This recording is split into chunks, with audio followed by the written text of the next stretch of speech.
예수님의 모든 말씀과 행동은 우연이 없습니다. 예수님께서 말씀 중에 아무 생각 없이 내가 왜 이런 얘기를 하지? 하고 말씀하신 적이 없습니다. 예수님께서 어떤 행동을 하면서 아이고 내 사실 이렇게 하려고 안 한 건데 이렇게 됐구만, 이렇게 말씀해 보신 적이 없습니다.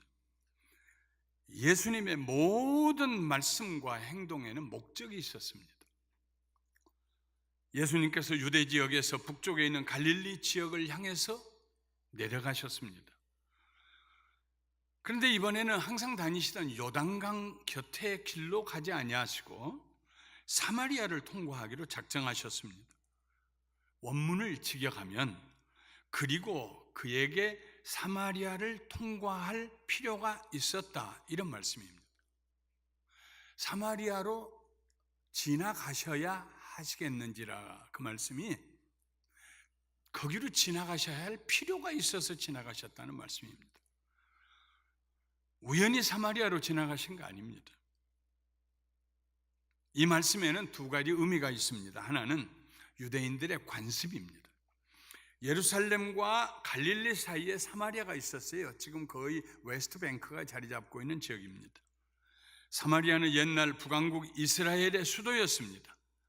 저 위에 갈릴리에 사는 유대인들이 예루살렘을 왕래할 때에는 사마리아로 다니지 않았습니다. 좀 먼 길이지만은 요단강 쪽으로 나가서 다시 서쪽으로 예루살렘으로 올라가는 그 길을 택했습니다. 유대인들과 사마리아 사람들 사이에는 수백 년 된 갈등이 있었습니다. 주전 722년에 북왕국의 아수르 왕에 의해서 북왕국 이스라엘이 망했습니다. 그때 아수르 왕은 주변에 있는 다섯 나라에서 민족들 중에 똑똑한 사람을 끌어다가 사마리아에 이주시켰습니다. 그리고 사마리아에서도 똑똑한 사람들은 다른 나라로 이주시켰습니다. 민족혼을 말살시키기 위해서, 반란을 일으키지 못하게 하기 위해서 하는 그런 일이었습니다. 유대인들은 이런 사마리아 사람들을 야곱의 후손으로 인정하지 않았습니다. 원래 북왕국 이스라엘은 야곱의 12아들들 가운데 10아들, 10지파가 뭉쳐서 된 나라입니다. 아래쪽에는 베냐민과 유다 지파밖에 없어요. 그러나 유대인들은 저 사마리아 사람들, 야곱의 후손들이 아니야. 피가 섞여서 종교적으로 혼합주의에 빠져서 우상하고 하나님을 같이 섬겨 거래하지 않았습니다. 왕래하지 않았습니다. 그러나 예수님은 그 사마리아 사람들에게 복음을 전하실 필요가 있었습니다. 거기를 지나가셔야 할 필요가 있었습니다. 다른 하나는 사마리아에서 꼭 만나야 될 여인이 하나 있었기 때문입니다. 우리가 잘 아는 남편을 5 갈아치우고 6번째 남자와 살고 있는 여인입니다. 이 6번째 사는 남자도 마음에 차지 않아서 또 갈아치우려고 생각하던 참입니다. 예수님은 이 두 가지 필요 때문에 사마리아 사람들에게 복음을 전해야 하고, 그리고 이 여인을 찾아서 여인에게 생명의 영원한 생수, 생명의 물을 주시기 위해서 거기를 지나가셔야만 했습니다. 이 여인은 예수님께서 만난 사람들 가운데서, 예수님이 일부러 찾아가서 만난 사람들 가운데서 가장 까탈스럽고 가장 신경질적인 반응을 보인 여인입니다. 예수님께서 난 12시에 사마리아 수가성 우물가에 홀로 앉으셔서 제자들은 점심사러 동네에 내려가고 예수님 혼자 앉으셔서 기다리고 계셨습니다. 그 여인을. 얼마 후에 여인이 물동이를 이고 물을 길러 왔습니다. 물을 길고 있는 그 여인에게 예수님 말씀하십니다. 물을 좀 달라고. 그러자 이 여인이 획 하고 돌아보더니 당신은 유대인으로서 어찌하여 사마리아인 여자인 나에게 물을 달라고 하십니까? 하고 쏘아붙였습니다. 예수님께서 천천히 대답하셨습니다. 네가 만일 하나님의 선물과 또 너에게 물 좀 달라 하는 이가 누구인 줄 알았다면 네가 그에게 구하였을 것이요 그가 너에게 생수를 주었으리라. 산 물을, living water, 산 물을 주었으리라. 여인이 비웃는 투로 말했습니다. 이 물은 깊은데 어디서 당신이 그 생수를 얻어요? 우리 조상 야곱이 이 우물을 우리에게 주셨고 또 여기서 자기와 자기 아들들과 짐승이 다 마셨는데 당신이 야곱보다 더 커요? 예수님께서 담담히 대답하십니다. 이 물을 마시는 자마다 다시 목마르려니와 내가 주는 물을 마시는 자는 영원히 목마르지 아니하리니 내가 주는 물은 그 속에서 영생하도록 솟아나는 샘물이 되리라. 예수님의 대답이 끝나기도 전에 여인이 톡 쏘아붙입니다. 비록 주여라고 부르긴 했지만 그녀의 말 속에는 가시가 돋쳐 있습니다. 주여, 그런 말을 내게도 좀 주사 목마르지 않고 또 여기 물 좀 길러오지 않게 좀 해주세요. 이 대화 가운데 3번 덮어 나오는 단어가 있습니다. 목마름이라는 말입니다. 예수님은 이 여인의 목마름을 밖으로 들추어 내시기를 원하셨습니다. 목마른 한 여인, 생수를 주시기 위해서 오셨기 때문에요. 자기가 목마르다는 것을 알아야 했습니다. 예수님은 이 여인에게 생수를 주실 필요가 있어서 오셨습니다. 그런데 이 여인은 자기가 목마르다는 사실을 전혀 인정하려고 하지 않습니다. 그래서 예수님은 그녀의 목마름을 한 번 더 밖으로 드러내셨습니다. 가서 내 남편을 불러오라. 흔히 학교에서 아이들이 벌받을 행동을 하면 선생님이 하는 말이 있습니다. 가서 부모님 모시고 와. 예수님의 말씀에 그런 뉘앙스가 있습니다. 너하고는 더 이상 얘기가 안 되겠구나. 가서 내 남편 불러오너라. 이런 의미입니다. 여인이 재빨리 대답했습니다. 나 남편 없어요. 달리 대답할 수도 있을 것입니다. 왜 엉뚱하게 물 얘기하다가 남편 데려오라고 그러세요? 참 정신없는 양반 처음 보네. 이렇게 얘기할 수도 있습니다. 예수님께서 그 여인의 심중을 찔르시니까 나 남편 없어요. 그러면 끝날 줄 알았습니다. 그런데 예수님 물러서지 않고 말씀하십니다. 네가 남편이 없다 하는 말이 옳도다. 너에게 남편 5이 있었고 지금 있는 자도 내 남편이 아니니 네 말이 참되도다. 날이 몹시 가물었습니다. 가뭄이 계속됐습니다. 우물물이 말랐습니다. 그래서 다른 곳에다 우물을 팠습니다. 옛 우물을 버리고 새 우물을 팠습니다. 처음에는 물이 제법 고이더니 몇 달 지나고 나니까 없어졌어요. 그래서 다른 곳에 또 우물을 팠습니다. 역시 몇 달 지나고 나니 말랐습니다. 그렇게 모두 5개의 우물을 팠지만 모두 헛수고였습니다. 이번에는 더 깊이 팠습니다. 갑절이나 깊이 팠습니다. 그런데 아예 물기도 보이지 않습니다. 메말랐습니다. 예수님의 말씀의 뜻은 이런 것입니다. 여인아, 이래도 목마르다고 시인하지 않겠니? 내 인생이 목마르지 않니? 우리 얘기 좀 하자. 인생에 목말라서 남편 5 갈아치우고 6번째 남자하고 살면서도 어느 날 또 갈아치울 줄 모르는 이미 마음에 결정한 그 여인, 앞으로도 몇 명의 남편을 더 두고 살아야 될지 모르는 여인, 파도 물이 안 나오고 메마르고 갈증은 더 심해지고 하나님이 보고 계셨습니다. 예수님에게 말씀하십니다. 좀 찾아가 봐라. 너무 고통당하고 있다. 좀 찾아가 봐라. 남편 5 갈아치운 거 쉬운 일입니까? 그때서야 여인은 예수님을 선지자로 인정했습니다. 그것이 전부였습니다. 여인은 생각보다 강하고 단단했습니다. 자기의 치부가 드러났음에도 불구하고 눈썹 하나 까딱하지 않았습니다. 몇 마디 종교적인 주제로 대화의 초점을 벗어나려고 했습니다. 그런데 예수님은 그 여인을 놓아주지를 않으십니다. 그리고 하나님 앞으로 초청하셨습니다. 아버지께 참되게 예배하는 자들은 영과 진리로 예배할 때가 오나니 곧 이때라. 아버지께서는 자기에게 이렇게 예배하는 자들을 찾으시느니라. 하나님은 영이시니 예배하는 자가 영과 진리로 예배할지니라. 여인은 야곱의 시대로 거슬러 올라갔습니다. 여호수아 시대로 거슬러 올라가. 이 우물이요, 야곱이 판 우물이라고. 야곱이 아시겠어요? 야곱이요. 그런데 우리 조상들은 이 그리심산에서 예배해야 된다고 그러는데 당신네들은 예루살렘에서 예배해야 된다면서 어느 게 맞아요?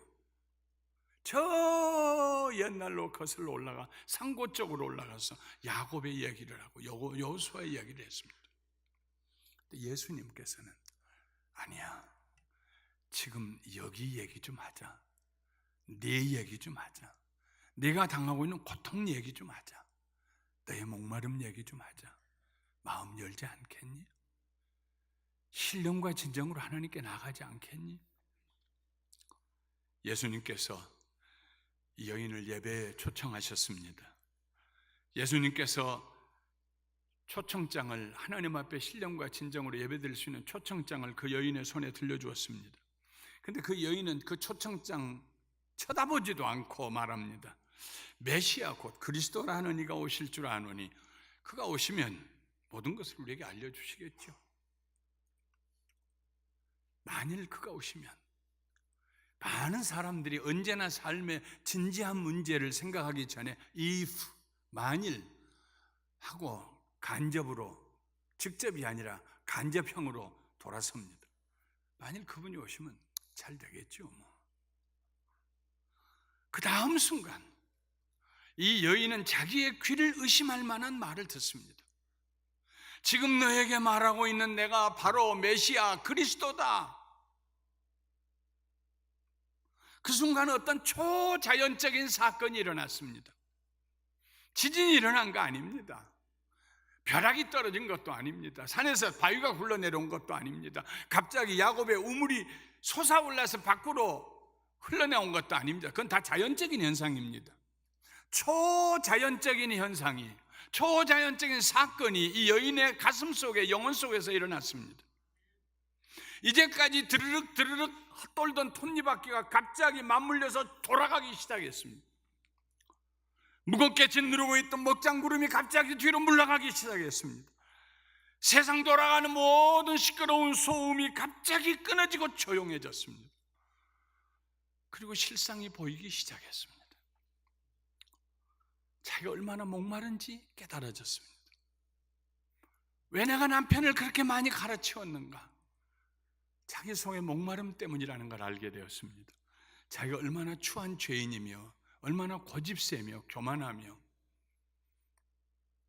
얼마나 하나님께로부터 멀리 떨어져 나갔는가를 알게 되었습니다.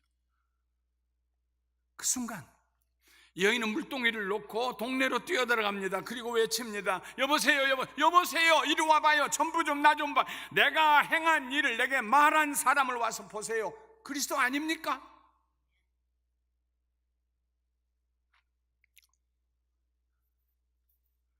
여호수아는 기가 막혔습니다.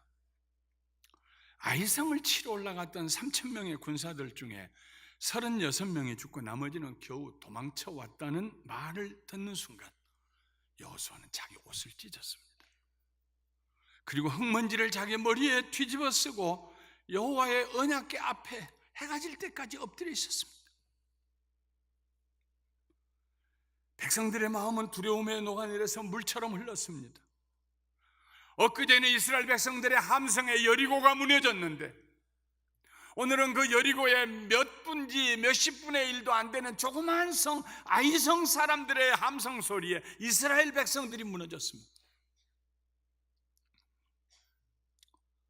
여호수아는 해질 무렵에 정신을 가다듬고 하나님께 물었습니다.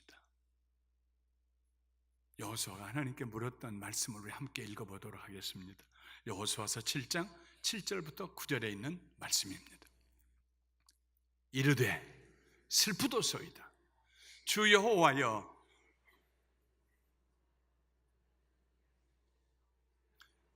우리를 아무리 사람의 손에 넘겨 멸망시키려 하셨나이까? 우리가 요단 저쪽을 만족하게 여겨 거주하였다면 좋을 뻔하였나이다. 주여, 이스라엘이 그의 원수들 앞에서 돌아섰으니 내가 무슨 말을 하오리까?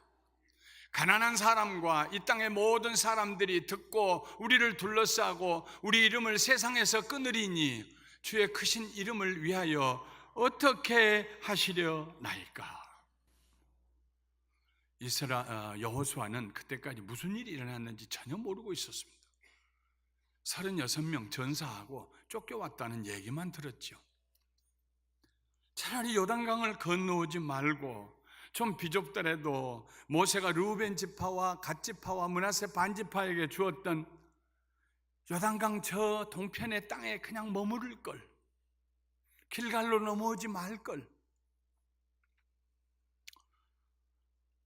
이제 가나안 본토인들이 볼 때처럼 일어나 이스라엘 백성들을 다 멸할 터인데, 그때 주님의 위대하신 이름, 크신 이름을 어떻게 하시려고 그럽니까? 두려움이란 이런 것입니다. 겨우 36명이 죽었는데 백성들이 다 죽을 거라고 생각하는 것, 그게 두려움입니다. 그때 하나님께서 여호수아에게 말씀하셨습니다. 여호와께서 여호수아에게 이르시되 일어나라, 어찌하여 이렇게 엎드렸느냐? 이스라엘이 범죄하여 내가 그들에게 명령한 나의 언약을 어겼으며 또한 그들이 온전히 바친 물건을 가져가고 도둑질하며 속이고 그것을 그들의 물건들 가운데 두었느니라. 그러므로 이스라엘 자손들이 그들의 원수 앞에 능히 맞서지 못하고 그 앞에서 돌아섰나니 이는 그들도 온전히 바친 것이 됨이라. 그 온전히 바친 물건을 너희 중에서 멸하지 아니하면 내가 다시는 너희와 함께하지 아니하리라. 너희 중에 누군가가 내 물건을 도적질했다. 여리고성을 무너뜨릴 때에, 함성으로 무너질 때에 여리고성 안에 있는 것 모두 다 불태우고 은과 금은 내게로 돌려라 말씀하셨는데 누군가 내가 훔쳐갔다. 아간이었습니다. 아간. 바벨론제 외투 한 벌과 은 2덩어리 5파운드 정도와 금 한 덩어리 1.25파운드 정도 되는 거, 아주 숨기기 좋은 무게입니다. 크기입니다. 슬그머니 훔쳐다가 자기 천막 속에다 감추었습니다. 아간의 죄로 인하여 하나님께서 그들과 함께 가시지 않았습니다. 그래서 아이성 전투에서 패배했습니다. 결국 여호수아는 아간을 찾아내었고 아간의 자백을 받은 후에 그 자식들이 보는 앞에서 아간이 돌에 맞아 죽고 물건들이 다 불태워지고 그리고 돌무더기로 무덤이 쌓였습니다. 그런 후에야 이스라엘 백성들이 하나님 앞에 거룩하게 되었고 하나님께서 다시 그들과 동행하실 수가 있었습니다. 그럼 아간 항상 별로 크지도 않은 5파운드짜리 은이고 1.25파운드짜리 금덩을 그거 가지고 그러세요. 하나님 천지와 만물이 다 하나님 것인데 하나님이 금이 필요해서 그렇습니까? 은이 필요해서 그렇습니까? 메이드 인 바벨론 외투를 하나님이 입으시려고 그러십니까? 하나님께서는 그의 순종하는 백성들, 하나님 말씀에 순종하는 백성들, 어둡고 악하고 추하고 더러운 세상에서 빛이 될 백성들, 소금이 될 백성들 만드시는데 그 백성들이 벌써 자기들 내부적으로 부패하기 시작하면 어떡합니까? 하나님께서 견디실 수 없는 일이었습니다. 여호수아는 지혜로운 지도자였습니다. 아이성 전투에서 패배했다는 소식을 듣고 여호수아는 다른 일 하지 않았습니다. 장로들을 모아가지고 전략 회의를 하지 않았습니다. 이번에 너무 적게 보냈나 봐. 공격한 루트가 잘못됐는가 봐. 밤중에 갈 걸 잘못했나 봐. 이런 얘기 하지 않았습니다. 더 많은 군사들을 보내지도 않았습니다. 여호수아는 하나님 앞에 엎드렸습니다. 하나님의 말씀을 듣고 싶었습니다. 해질녘까지 아무 말씀도 안 하시니까 자기가 입을 열어서 하나님께 먼저 물었습니다. 이 불쌍한 백성들을 어떻게 하시려고 합니까? 그리고요, 하나님의 크고 위대하고 영광스러운 이름을 어떻게 하시려고 합니까? 하나님은 그의 백성들에게 말씀하기를 원하십니다. 하나님 참 말씀 많은 분입니다. 성경 전체가 하나님 말씀입니다. 하나님께서는 그의 백성들과 얘기하기를 기뻐하십니다. 아이성에 패배하고 쫓겨나와서 모두 두려워할 때 하나님께서 여호수아를 부르십니다. 우리 얘기 좀 하자. 우리 얘기 좀 하자, 여호수아야. 하나님의 초청이었습니다. 여호수아가 그 초청에 응답했습니다. 그랬더니 하나님께서 아간의 죄를 얘기해 주셨습니다. 수가성 우물가의 여인이 동네로 뛰어가며 말합니다. 내가 행한 모든 일을 내게 말한 사람을 와서 보라. 이는 그리스도가 아니냐? 우리가 기다리던 메시아가 아니냐? 우리가 기다리던 우리를 구원하실 분이 아니냐? 와서 보라. 그가 내게 말하였다. 내가 그동안 행한 모든 일들을 그가 내게 말했다. 그 중에서도 핵심은 그가 내게 말했다. 그가 내게 말했다. 내가 몰랐던 일을 내게 말해 주셨다. 내가 잘못된 생각을 하고 있던 걸 내게 말해 주셨다. 그가 내게 말했다. 그래서 내가 알게 되었다. 내가 잘못된 행동을 하며 살았다는 것을. 다른 말로 하면 계시입니다. Revelation. 뒤집어서 보여주시는 것입니다. 사람들마다 보자기 꽁꽁 싸서 인생의 역사 속에다가 집어넣습니다. 이 구석에도 한 보자기, 한 꾸러미 넣어놓고 저기도 꾸러미 넣어놓고 펼쳐보지도 않습니다. 계시는 하나님께서 묶어있던 것을 펼쳐 보여주시는 것입니다. 하나님이 누구이신가를 보여주실 뿐만 아니라 우리가 누구인가를 보여주십니다. 예수님께서 그 여인에게 말씀하실 때 하나님의 계시가 그 여인에게 임했습니다. 목마르지? 왠 줄 아니? 너의 죄 때문이야. 너의 탐욕 때문이야. 너의 교만 때문이야. 남편 5 갈아치우고 6번째 갈아치우려고 생각하면서도 해결되지 않지? 하나님께서 예수님을 통해서 그 여인에게 보여주셨습니다. 그러니까 내가 행한 일을 내게 말한 분, 이렇게 얘기했습니다. 하나님께서 여호수아에게 말씀하실 때 계시가 임했습니다. 아간이 죄를 범했기 때문이다.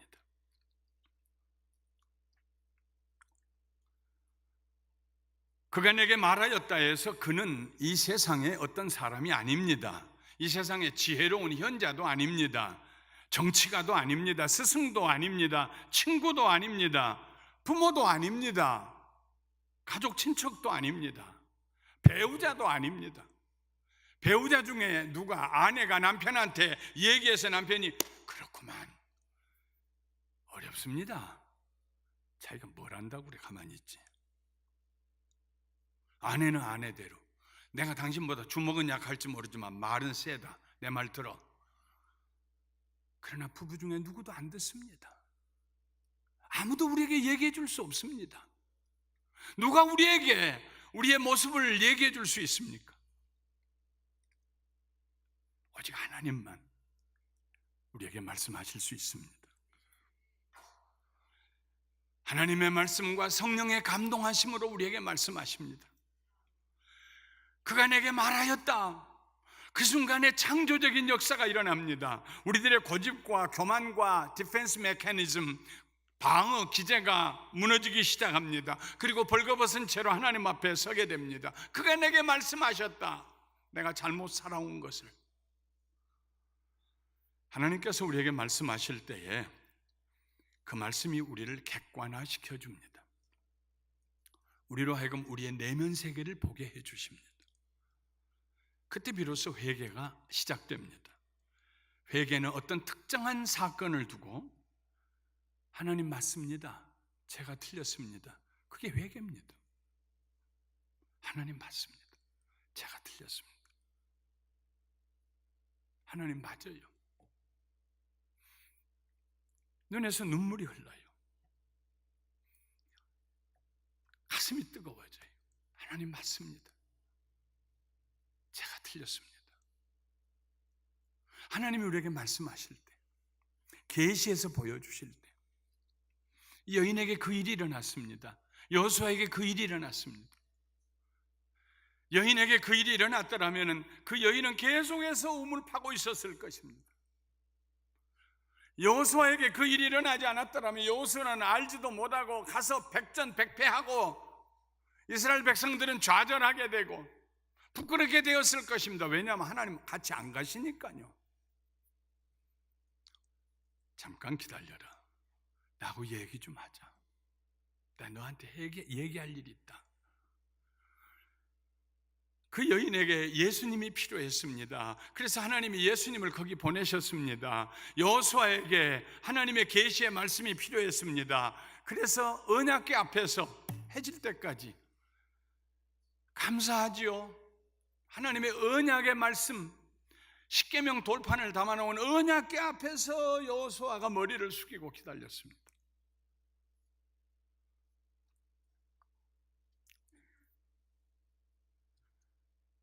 사랑하는 성도 여러분, 목이 마르시거든 하나님께 나가십시오. 주님 앞에 나가십시오. 고통스러우시거든 하나님 앞에 엎드리십시오. 일이 순조롭지 않고 얽혀갈 때에 주님 바라보십시오. 평안이 사라지고 마음의 염려와 불안이 밀려올 때에 주여, 주님 이름 부르십시오. 아버지 어디 계세요? 찾으십시오. 하나님의 음성을 듣는 가장 빠르고 효과적인 방법은 그분을 그리워하는 것입니다. 하나님을 그리워하는 것입니다. 주님과 주님의 돌보심을 진정으로 그리워하는 것입니다. 그때 예수님께서 사마리아 성을 방문하셨던 것처럼 우리를 찾아오실 줄 믿습니다. 여인이 동네 사람들 앞에서 자기의 죄를 고백하고 회개하자 온 동네 사람들이 예수님을 구주로 영접했습니다. 이틀 동안 예수님을 못 가시게 했습니다. 한 사람이 제대로 회개하면, 한 사람이 제대로 하나님의 음성을 들으면, 하나님 맞아요, 내가 틀렸어요 하면 주변에 있는 사람들이 축복을 받습니다. 사랑하는 성도 여러분, 여러분의 삶에 그가 내게 말씀하셨다 이렇게 고백하는 일들이 매일 매시간 계속되기를 주님의 이름으로 축원합니다. 축원합니다. 축원합니다.